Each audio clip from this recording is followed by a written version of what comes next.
Frank Okoth, whose videos and images soaked in blood and riddled with bullet wounds were widely circulated on social media on Tuesday, was thought to have been killed by police during the Anti-Finance Bill 2024 protests at Parliament. Now, however, Frank is a youth with 9 lives. While Kenyans mourned the death, our reporter Willie Lusige caught up with Okoth in his single-room home in Landmawe slums just a day after he was discharged from Kenyatta National Hospital. Having been shot 6 times. Wow.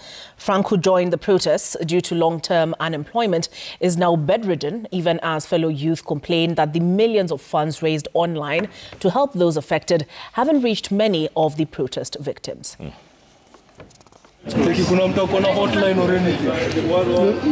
On Tuesday last week, during the first of that week's anti-finance bill protest in Nairobi, videos of Frank Okoth, a young Gen Z protester, circulated widely on social media. They showed him either gasping for air, his body riddled with bullets, or being taken into an ambulance, seemingly lifeless, hours after being shot by police during the protests at the Parliament. For 78? Those images fueled speculation over his state of health, with some going as far as declaring him dead. Many were doubtful that he had survived the 6 bullets pumped into his body. But Frank, like the proverbial cat with 9 lives, has lived to tell his story. On Sunday morning, we catch up with Frank recuperating at his modest home that he shares with his grandmother and his uncle.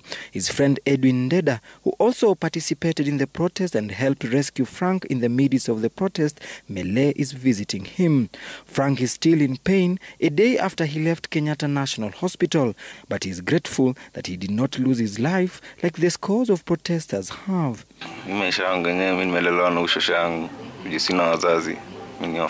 He tells us he joined the Tuesday's protest out of frustration. That day, he had searched for work as usual in the nearby industrial area. Unable to find any, he returned home, hungry and heartbroken, and decided to join his friends headed to town to protest the anti-finance bill. When he arrived at the Parliament buildings, chaos erupted, and shortly after he found himself in the middle of the battle between the gun-firing police and the chanting protesters. We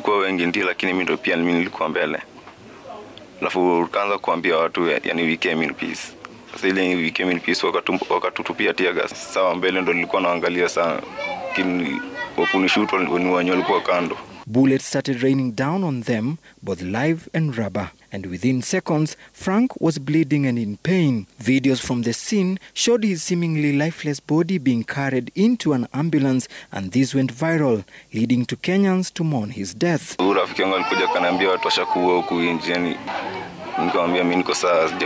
Unconscious, Okoth woke up days later at the Kenyatta National Hospital, having undergone multiple surgeries to save his life. 4 days later, he was discharged, now crying in pain, bedridden, and unable to afford his subsequent hospital visits.